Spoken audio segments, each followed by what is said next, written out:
is the History of Africa with me, Zainab Badawi. It's based on a unique project overseen by UNESCO called the General History of Africa. That's Africa's history, written, interpreted and told by Africans themselves.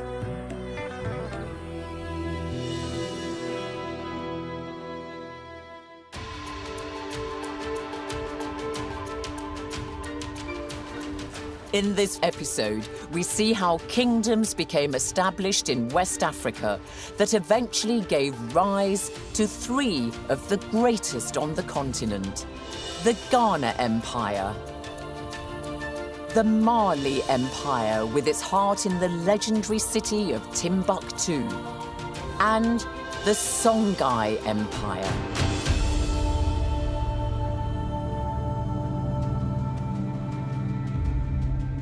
We start in Mauritania in northwest Africa, which is inextricably linked with several of the historic empires based in and around the Sahara Desert.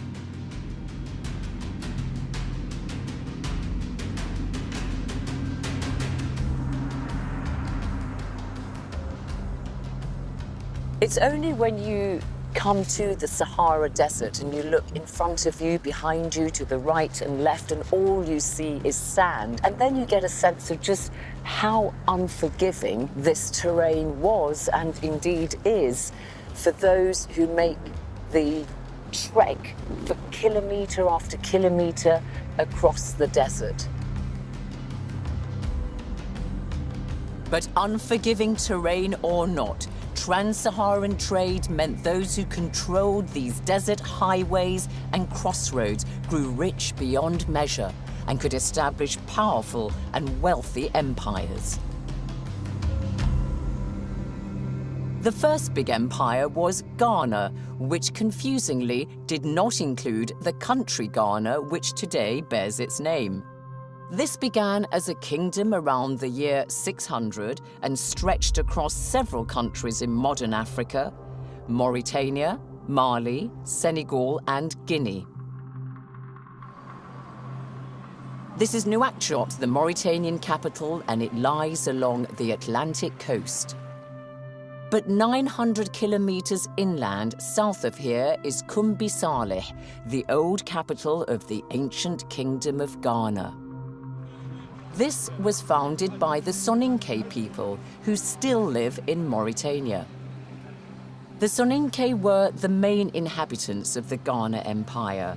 They called it the Empire of Ouagadougou in their language. Their descendants today maintain their vibrant culture and see themselves as custodians of their history, as I discover when I drop by the Soninke Community Centre in the Mauritanian capital, Nouakchott. They take a break from their dancing so I can speak with the head of the Soninke Association. So tell us, who were the Soninke people exactly? Les Soninke, ils ont une histoire extraordinaire en Afrique de l'Ouest. C'était d'abord des cultivateurs, mais ils avaient aussi beaucoup d'autres métiers. Ils avaient beaucoup d'autres artisans. C'était des éleveurs, mais les Soninke, c'était aussi des guerriers. Il y avait le roi du Ghana qu'on appelait le Tunka, qui avait son armée. Il y avait autour de lui toute une population de guerriers, de chefs traditionnels, etc. Simaka Sika is descended from an oral historian and performs a praise song about her people's noble origins.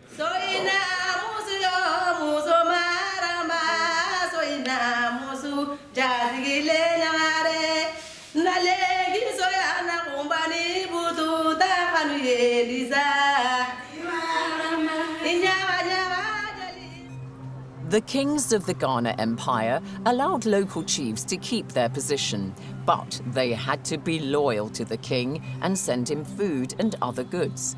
The king kept their sons as hostages in his royal court to maintain their allegiance.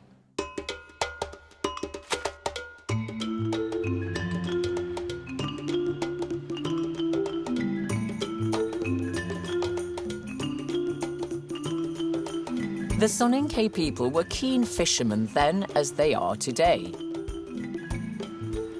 Here they collect their evening catch. The selling of the fish falls to the women, and some set up oceanside cafes for those who enjoy fish at its very freshest.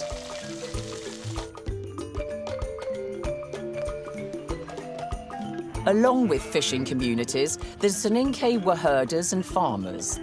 They used iron technology for swords, spears, farming equipment, and they also made decorative ceramics. Some of these objects from the Ghana Empire have been found and put on display at the National Museum in Nouakchott. I make my way there to meet its director. Quand ils ont créé cet empire, l'essentiel de l'économie de cette culture de cet empire a été le commerce. C'est-à-dire que c'est un empire qui organisait le commerce entre le nord et le sud. Bon, l'organisation de l'empire était une organisation fédérale. C'est-à-dire qu'il y avait plus de 10 États qui sont fédérés à l'empire. Bon, la fédération aussi était très souple, c'est-à-dire qu'il reconnaissait le roi en tant que roi et il donnait des impôts au roi, mais chacun d'eux s'occupait de son état, si on peut dire, et l'organisait tel qu'il voulait. C'est le premier empire reconnu au niveau de l'Afrique de l'Ouest. Bon, ici, nous avons une vitrine composée de la céramique qui vient de Kumbisala. Dr. Kane tells me these exhibits date mostly from between the 9th and 11th centuries and were excavated by archaeologists in the early 1900s. Nous avons ici une statuette de femme qu'on a trouvée, donc qui montrait les statues de la femme, c'est-à-dire la forme de la femme dans l'Empire du Ghana. Et nous avons autre chose ici, c'est des brindilles en cuivre qui étaient utilisées comme monnaie dans l'Empire du Ghana. Pourquoi le cuivre? Parce que le cuivre avait plus de valeur que l'or. Par exemple, ce cuivre que vous avez été, 1 gramme de cuivre était échangé contre 3 grammes d'or. Donc ça avait vraiment de la valeur. The rulers of Ghana occupied a strategic position halfway between the desert of North Africa and the gold fields of West Africa. This gave them a big advantage in controlling trans-Saharan trade, which helped them become immensely wealthy. Staging posts were established in and around the empire, like Walata and Wadan, in about the 11th century in northern Mauritania.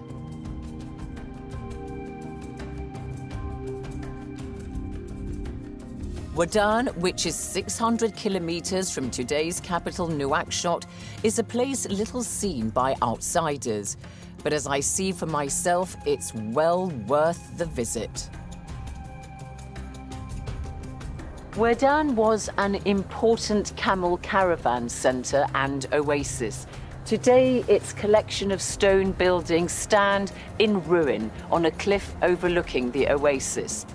It is likely that the town prospered from the gold trade during the Ghana Empire because this route through the Sahara in northern Mauritania was probably used for the transport of gold during the time of the Ghana Kingdom. And this trans-Sahara trade was absolutely critical in underpinning the wealth of the rulers of Ghana, because they traded with Arab merchants, with North Africans, and Berber nomads, or Amazigh as they prefer to be called.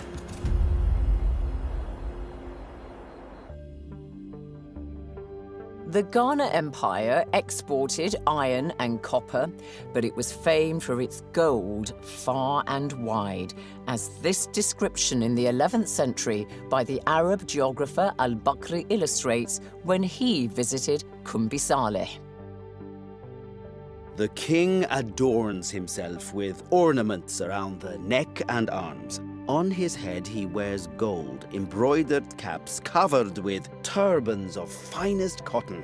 He gives audience to the people for the redressing of grievances in a hut around which are placed 10 horses covered in golden cloth. On guard at the door are dogs of fine pedigree wearing collars adorned with gold and silver. Gold was a commodity that Ghana used to buy salt. This was so valuable to them that they traded it almost weight for weight with gold. In fact, salt was at times used as a currency there. The salt was obtained in the form of rock salt bars from desert mines that fell outside the control of the Ghana Empire. Et ce sel aussi a une qualité différente de l'autre sel que l'on connaît. Bon, ça c'est le sel qu'on appelle le sel gemme. C'est différent des sels qu'on utilise actuellement. Bon, et il était très apprécié dans l'Empire du Ghana et au sud, d'une manière générale, parce qu'il y avait beaucoup de maladies, c'est le sel qui pouvait les soigner. Donc, les deux produits principaux pour le commerce qui existait pendant l'Empire du Ghana, c'est le sel et l'or. But Wadan's days of glory are long gone. It ceased to be a trading post. Local resident Mariam Lepiad has lived in the newly built part of Wadan for most of her life. There are about 5,000 people here. She tells me she just manages to stay in business selling basic amenities and the odd souvenir to the rare visitor. لا الدكان ما هو كبير نعتمد عليها الصناعة التقليدية هي اللي معتمدة عليه. التاريخ اللي أنا سمعه أنا ماني مضبوطة الكاميرا قال بعد الناس سمعوا زين ودان سمعت عنه زين.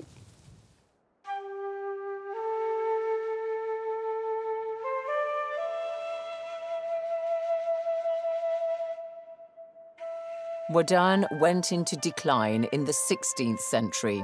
The old town, which is 2 square kilometers, is deserted and lies in ruins.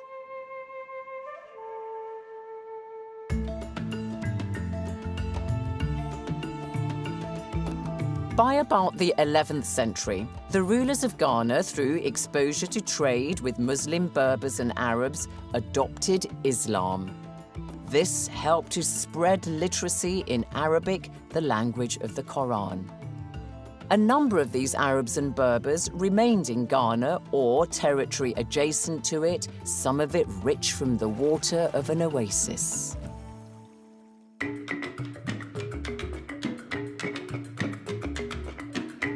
Trade between all these groups was greatly facilitated by one major factor: the introduction of a beast of burden that was particularly well suited to the desert and had an unprecedented impact on Sahara trade.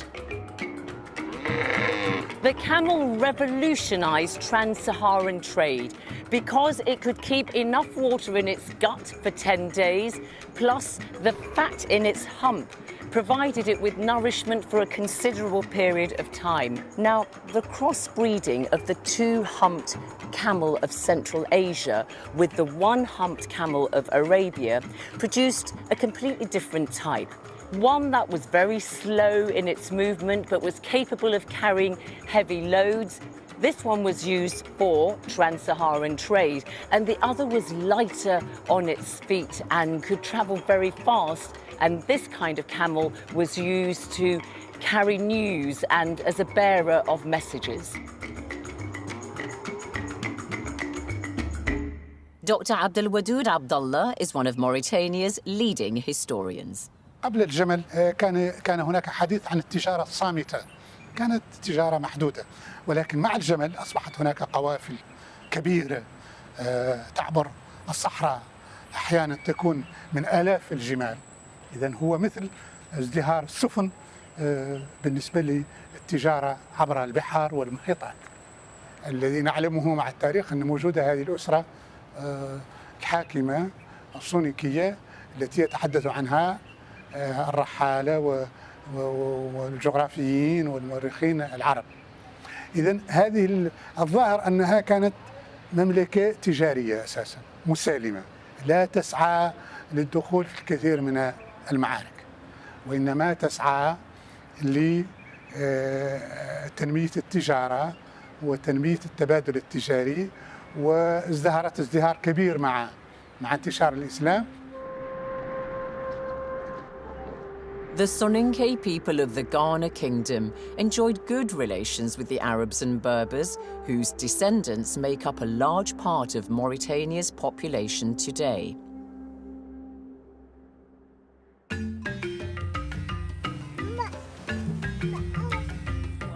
The Berbers, or Amazigh, like Ahmadiyya, were and still are the camel herders. All the men in his family take it in turns to look after the camels. Early in the morning, Ahmed gathers the animals and takes them to graze, returning late in the afternoon. He lives near Shingiti, an old historic town in northern Mauritania, not far from Wadan. It was also a key trading centre in the era of West Africa's great empires. Mohammed Dia is the head of the family. He has 8 children and around 10 grandchildren. Today, he's receiving a visit from the mayor of Shingiti, so he puts on his best white robe. I arrive soon after. حاج محمد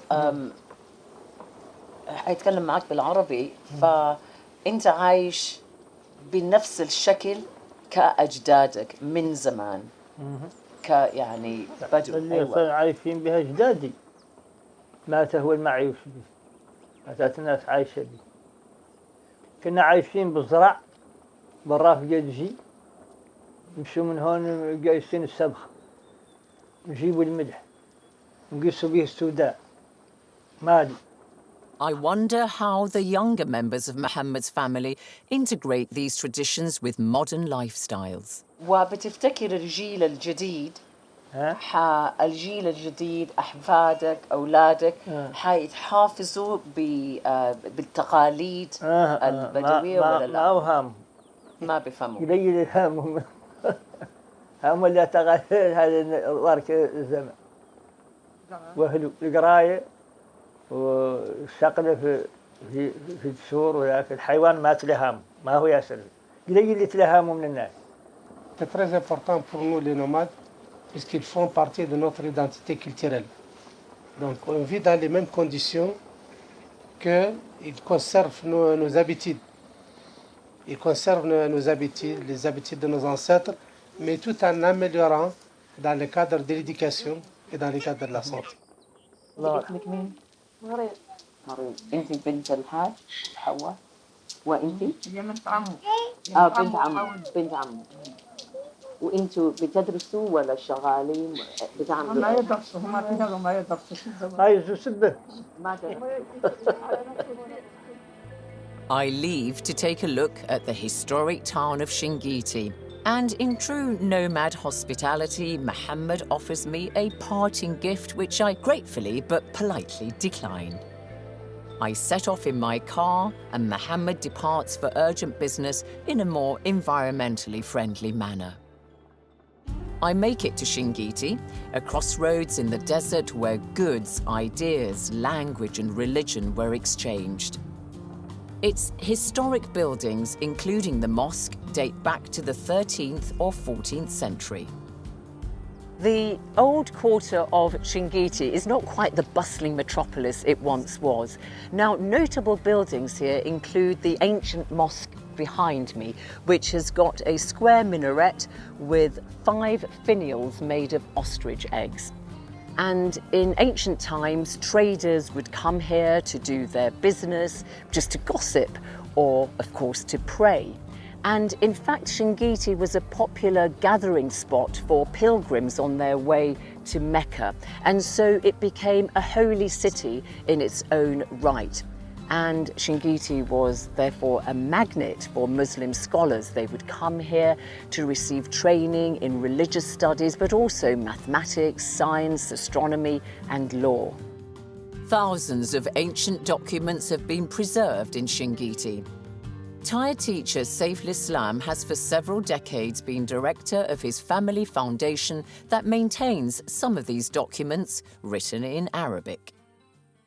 شنقيط لم تكن فقط مدينة روحانيات، مدينة تصوف، مدينة دين، بل أنها كانت معبراً اقتصادياً في غرب إفريقيا، بل أنها كانت المعبر الإجباري على جميع القوافل التي تمر عبر الصحراء هذا المسجد هو هنا. هذه المباني لا تزال شاهدة على التراث.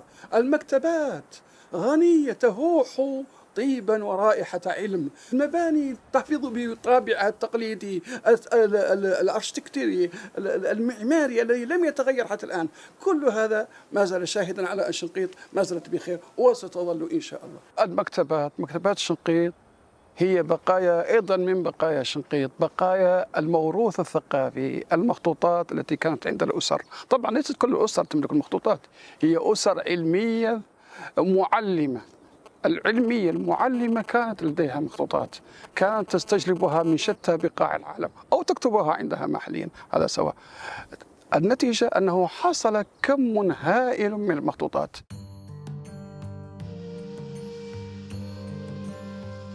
The influence of Arabic and Islam extended across the Ghana Empire. But the rulers of Ghana began to lose control of trade to more powerful rival groups, such as the Mandi people, who were sometimes known as the Mandinka.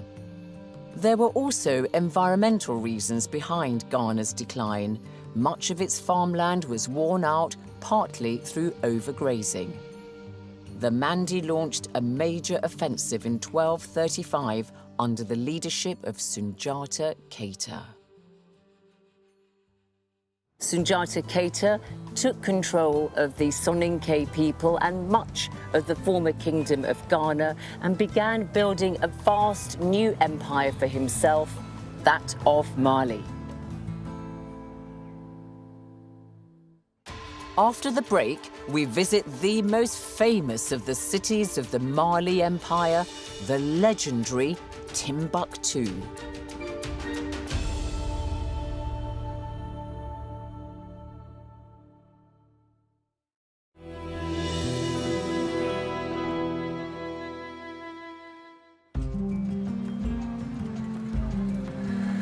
This is Bamako, the present-day capital of the country Mali. The Empire of Mali, established by Sunjata Keita in 1235, was bigger than that of Ghana. It extended across many more countries in modern West Africa. Sunjata Keita established his capital in Niani, on the border today between Mali and Guinea. He ruled the Mali Empire as a federation of kingdoms and chiefdoms, and significantly established social and political norms laid down in a landmark Charter of Rights in 1236. This formed the basis for how he would govern his subjects. These principles have become known as the Mandi Charter, which upheld the liberty, dignity, and equality of all the citizens of Mali. Professor Kanate is one of the editors of UNESCO's General History of Africa and says we know what the Charter set out through oral history. Notamment le savoir-être et la question des normes. Vous avez parlé de la charte de Kouroukanfouka. C'est extrêmement important. Et on a souvent dépeint l'Afrique comme, vous connaissez très bien la façon dont l'historiographie coloniale a dépeint l'Afrique, comme un espace sans loi, sans foi. Mais en réalité, on s'aperçoit que ce qui était important et qui a permis la formation de ces grands ensembles, c'était des normes. La question des normes qui permettaient aux gens de vivre ensemble. La charte qui a été édictée sous Sunjata Keita est celle qui, en quelque sorte, établit les bases de l'Empire du Mali. Et ce document a donné lieu récemment à une mise en forme. Il faut dire les choses telles qu'elles sont, parce que la charte, elle est d'abord orale. Le savoir-être, le savoir-faire sont aussi importants que les monuments. Sunjata Keita assumed the title Mansa or Kanka, which means king, and he taxed all goods going through his territory. The most famous of the cities in the Mali Empire is Timbuktu, which Sunjata Keita had captured from the Tuareg or Berber nomads. He made it a center for traders and scholars. Getting to Timbuktu is pretty hard.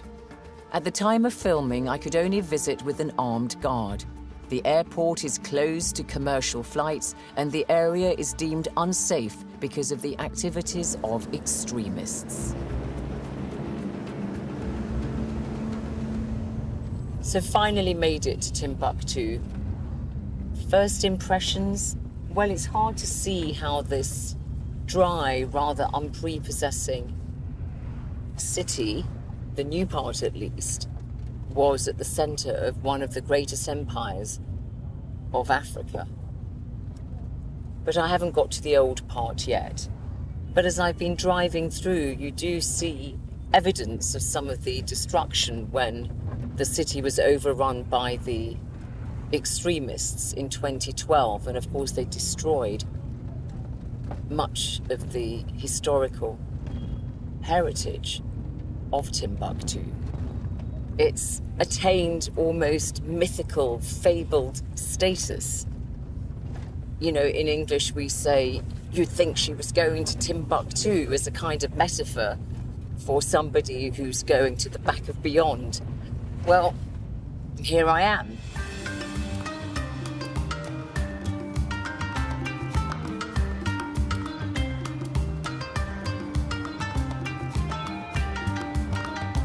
I meet up with Salim Oud El Haj, a culture and heritage expert born and bred in Timbuktu. Tombouctou est la ville la plus connue de l'Empire du Mali parce que c'est très loin des centres de conflit. Tous ceux qui sont persécutés à cause de leur religion ou bien à cause des guerres intestines viennent se réfugier à Tombouctou. En plus, Tombouctou, c'est le commerce du sud et du nord. Le sud vient dans des pirogues par le fleuve, les produits d'Afrique occidentale. Ici, et le chameau du Sahara et de la Méditerranée viennent à travers le Sahara avec les marchandises du Sahara et de la Méditerranée. Ici, et c'est un centre d'échange. Ainsi, les gens deviennent très riches et ils ont créé des médersas pour écrire, pour faire des correspondances, pour faire des lettres. Et ces médersas se sont transformés à la longue en poursuivant leurs études par des universités.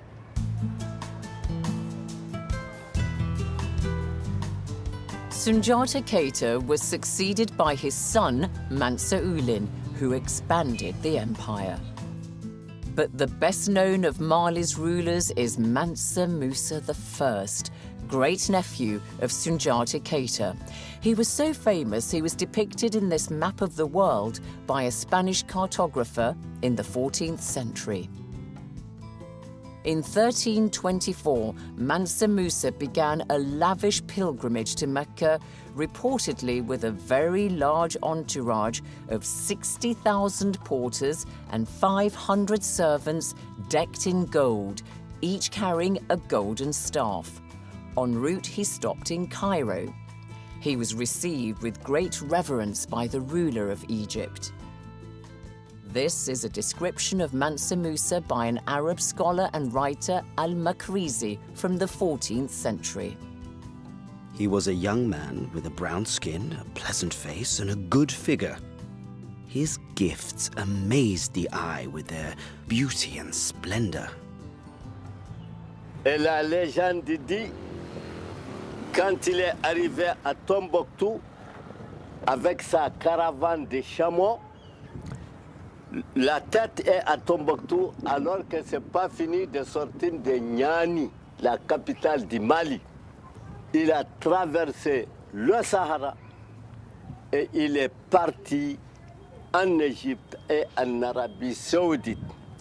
Il a distribué tellement d'or, beaucoup d'or, de telle sorte que le coût de l'or a chuté. Et il est devenu légendaire.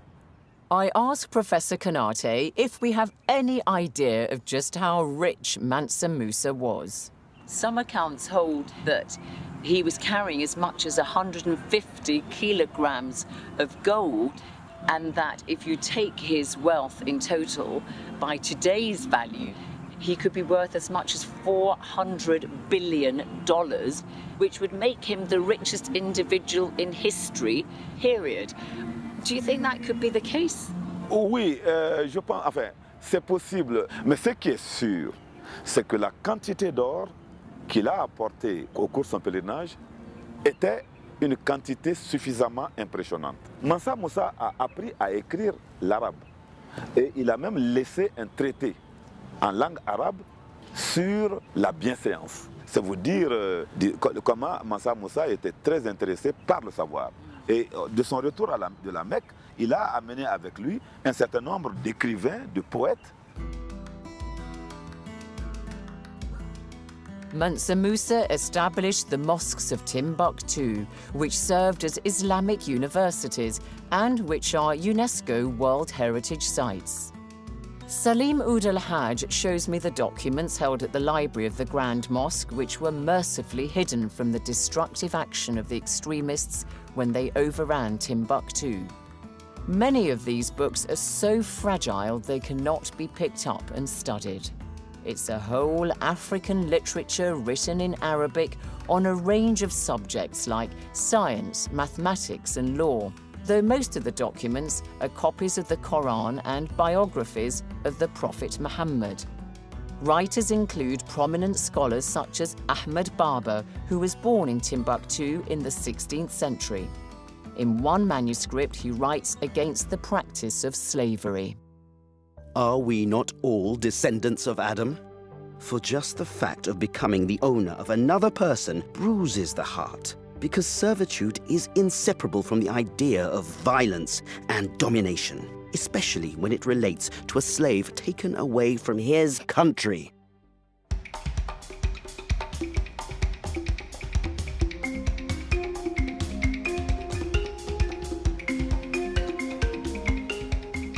As well as Timbuktu, there were other big centres of learning and commerce in the Mali Empire, like Djenné in northern Mali, which is a long car journey from Bamako, followed by a ferry crossing over the Niger River, and again, I need a heavily armed guard. Unlike Timbuktu and its faded splendour, Djenné still retains much of the hurly-burly of everyday life.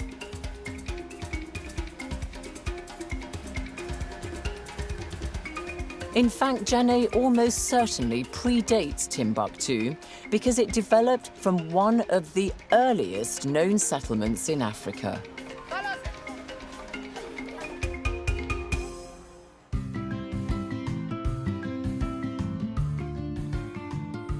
There's archaeological evidence that the settlement around Djenné was occupied from about 300 years before the Common Era. And that is because archaeological discoveries have been made here at the nearby site of Djenné Djenno. Iron tools and jewellery have been found here, suggesting that this was once an iron-making area. And the archaeological remains would show that this is one of the oldest towns in West Africa. But it seems that Djenné Djenno was gradually abandoned from about the 8th century as people moved to Djenné.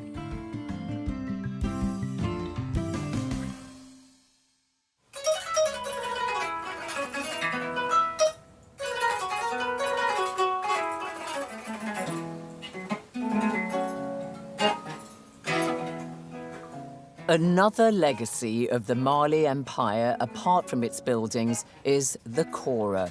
Its sounds are enjoyed by many music lovers. It was invented by the Mandi people at least 3 centuries ago. Siddiqui is the son of the world-renowned kora player Toumani, and he performs under his father's watchful eye.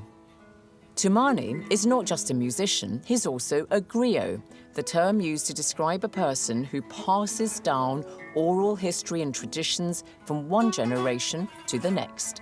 I'm a Jali, I'm a griot people. You have to be born in griot, but you cannot become a griot. The griot people, they just keep the history going. And you know, music is one of the best way to communicate. For communication, the music is there to help us to do this griot job.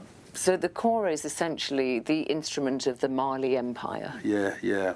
never happened before, never see that before, and you cannot find that. If you see the kora in Sydney or you find the kora in London, ask him where those instruments come from. It will tell you usually one of the country of Manding Empire.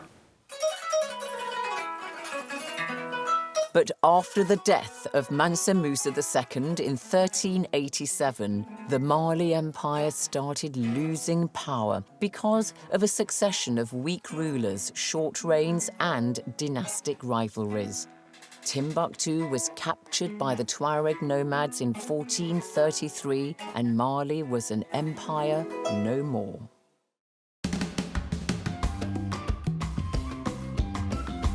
People today in the country Mali celebrate the great empire whose name the nation bears. This is an art centre in Bamako where one young man tells me the ancient cities of Timbuktu and Djenné give him much inspiration. Moi, j'ai essayé d'imaginer un peu cette ville qui est un endroit aussi qui est magnifique par son architecture. Donc, c'est quelque chose qui fait partie de la culture, du patrimoine culturel, quoi.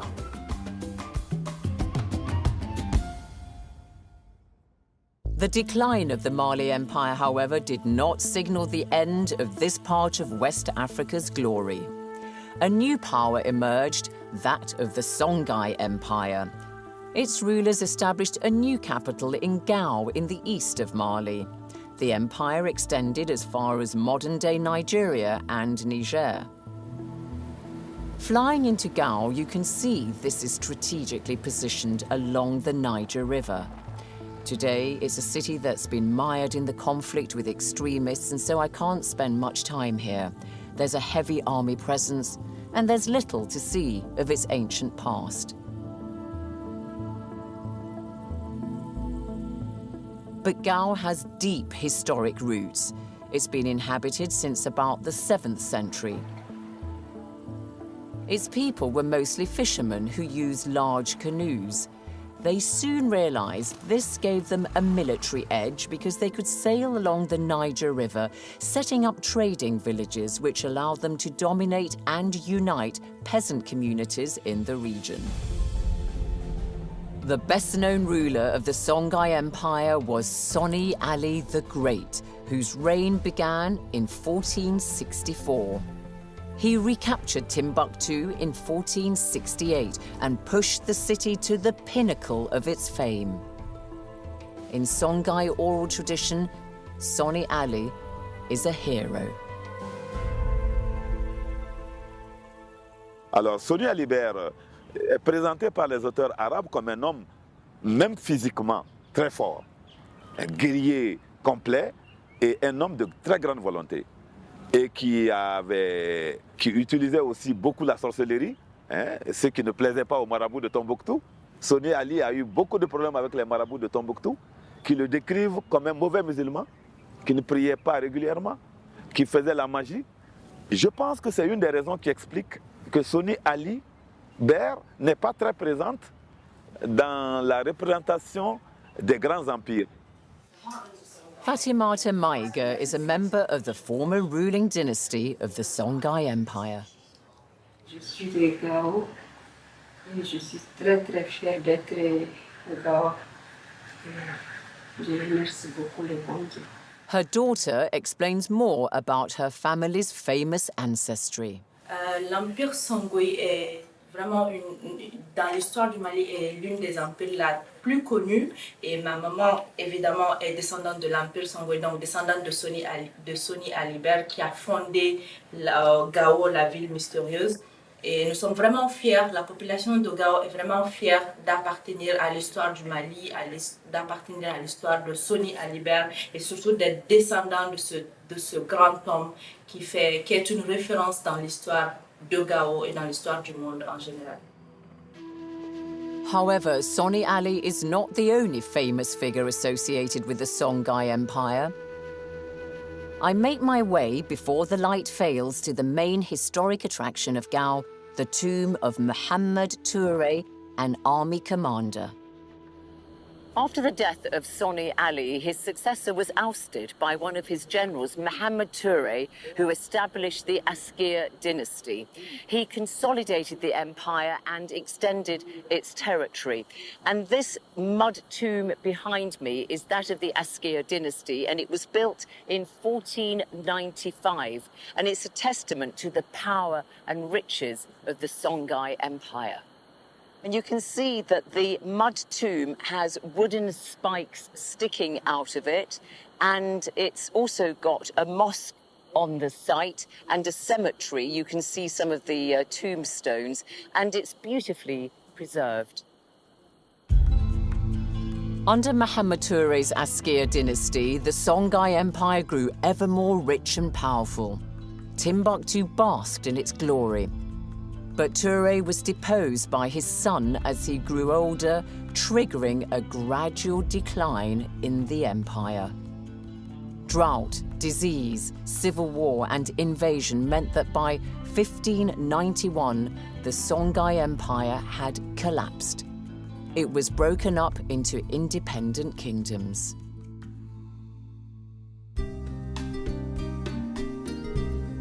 One of these kingdoms was the Bambara, based in the pretty riverside town of Ségou. Today, it's a popular venue for cultural festivals in Mali. Kingdoms like Bambara enjoyed prosperity and sovereignty until the arrival of the Europeans in the 1800s.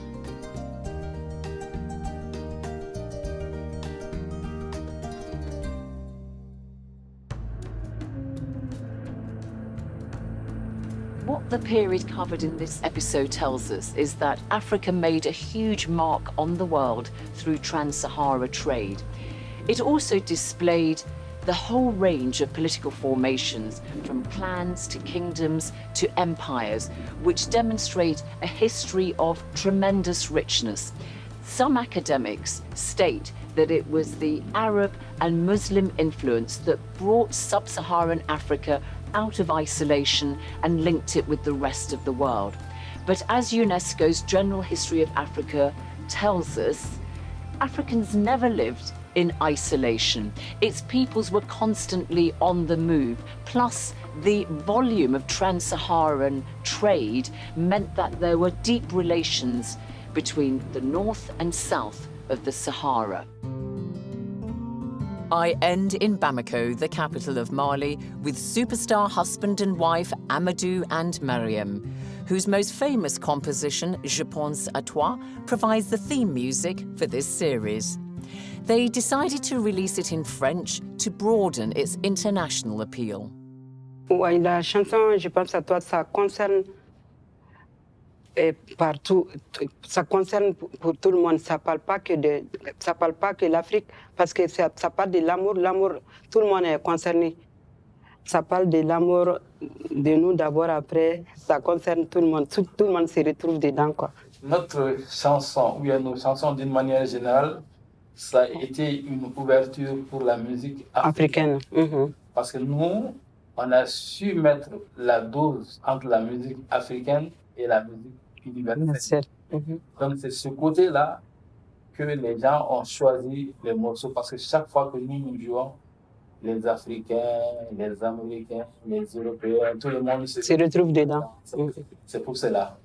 Well, perhaps I could ask you both if you would be so kind as to perform Je pense à toi for us now. Thank you.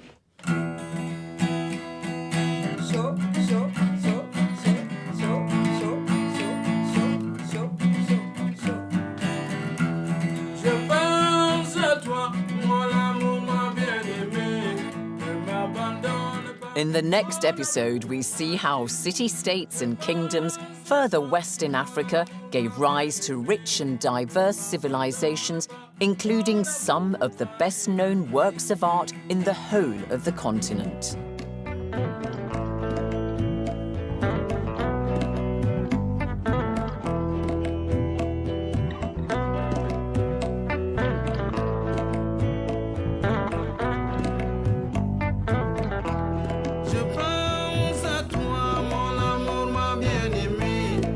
Abandonne pas mon amour, ma chérie. J'aime pas